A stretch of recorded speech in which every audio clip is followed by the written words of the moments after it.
Future of China, அதாவது காரோட ஒரு கட்டமைப்பில் அவங்க ஃப்யூச்சர் எப்படி இருக்குது சைனாவில் அப்படின்றது தான் நம்ம இந்த வீடியோவில் வந்து பார்க்க போகிறோம். அது எந்தெந்த வடிவில் வந்து அவங்க வந்து கட்டமைச்சிருக்காங்க அப்படின்னு பார்த்தோன்னா, ஏஐயோட ஃபுல் அண்ட் ஃபுல் ஏஐயோட டெக்னாலஜியை வச்சு தான் அவங்க வந்து ஃபேஸ் பண்ணியிருக்காங்க.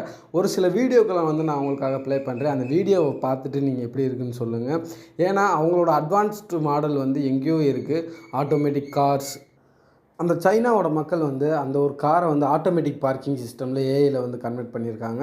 அது என்ன அப்படின்னு பார்த்தோன்னா, ஒரு ஒரு ஒரு பர்சன் வந்து காரில் வராரு. அவர் வந்து அந்த சிஸ்டம் வந்து பார்க்கிங்கில் ஆப்ரேட் பண்ணிட்டாரு. அவர் அப்படியே இறங்கி கிளம்பி போயிட்டார். அது ஆட்டோமேட்டிக்காக வந்து பார்த்திங்கன்னா அதுவாக வந்து பார்க்கிங் ஆகிடுது. அதுக்கப்புறம் ஒரு லேடி பார்த்திங்கன்னா automatic door lock, automatic door open, இந்த மாதிரி விஷயங்கள்லாம் அவங்க வந்து டெக்னாலஜியை வந்து யூஸ் பண்ணியிருக்காங்க. நம்மலாம் இந்தியாவோட சேர்ந்தவர்கள் எப்போ இந்த மாதிரி ஏஐ டெக்னாலஜிக்கு முன்னேறும் அப்படின்றது தெரியல. ஆனால் அவங்க வந்து ரொம்ப ஒரு ஹை லெவலில் தான் வந்து வாழ்ந்துட்டுருக்காங்க. இந்த வீடியோ பிடிச்சிருந்தா லைக் பண்ணுங்கள், ஷேர் பண்ணுங்கள், கண்டிப்பாக சப்ஸ்கிரைப் பண்ணுங்கள்.